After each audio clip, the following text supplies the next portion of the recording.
Hello, hello, hello. Oh, I've got a problem with hmm, what is it? I've got to remember what I have a problem with. What is it? What is it? It's a candlestick. It's a candlestick. It's on the table, and I don't like it. It doesn't match things. It needs one more to balance it out, etc., etc., etc. Okay, so I have just described an in my imperfect world. And we do the same thing with people. The thing we do with people, we do with objects. And it's all about identity. What will people think if they come in and see that old candlestick sticky there again for years and years and years? What will they think of me?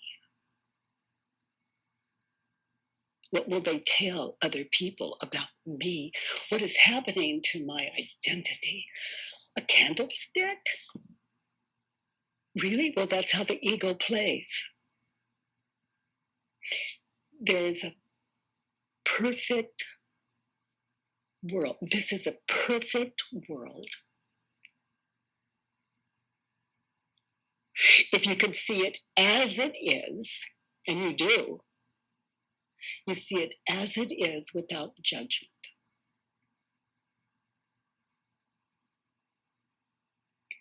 What is judgment? It is being lost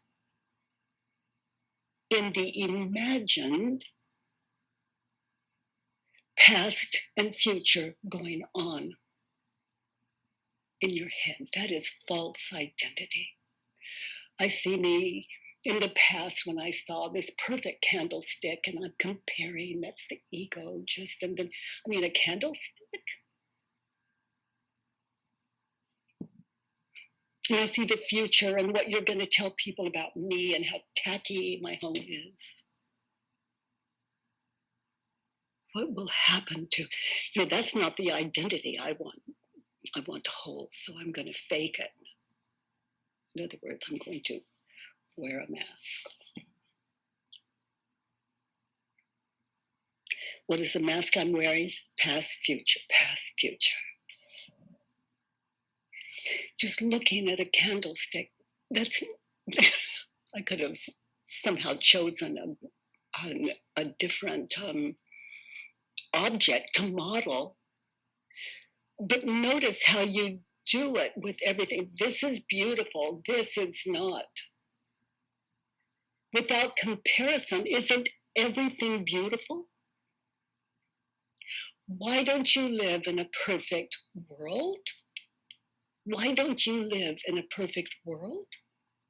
You're caught in the not now past, the not now future of you, of you. False you, false you, false I, false I. If I can clean it up with a candlestick, if I can fill in a judge your neighbor worksheet, for example, even on a candlestick.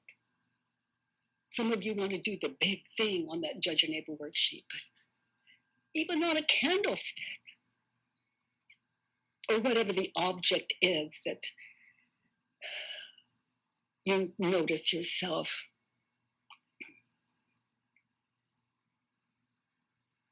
judging.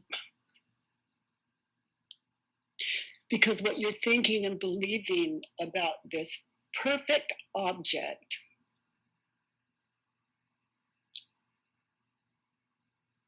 what you're thinking and believing about that gives you a world you don't like.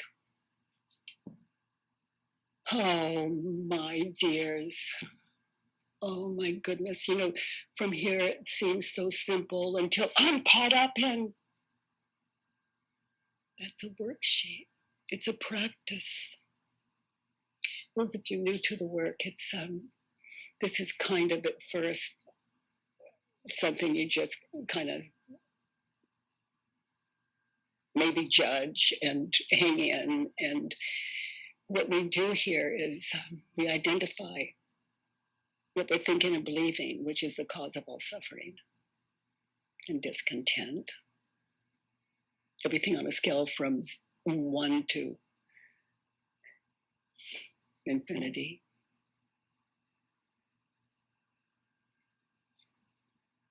We identify those thoughts and we answer those 6 questions on a Judge Your Neighbor worksheet as we meditate and anchor in one situation and collect what we're thinking and believing. It's always free on theword.com. Judge Your Neighbor worksheet. There's a 1, 2, 3 there for you. And then question it. We live in a really scary world right now. Really? I need to turn that around. I live in a really scary world right now. What am I afraid of? That belongs on a Judge Your Neighbor worksheet. And then through inquiry, this inquiry, I sit with myself. If my world isn't beautiful, I have to look at this. Because to change you is just too much. I get you all change, and then there's him, and then there's her. Hopeless. Hopeless. It's a beautiful world. What I am thinking and believing about this world, about you, about me, about the world,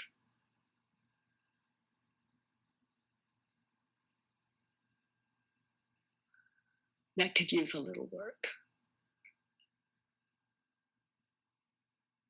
It's nothing we have to do. It's one way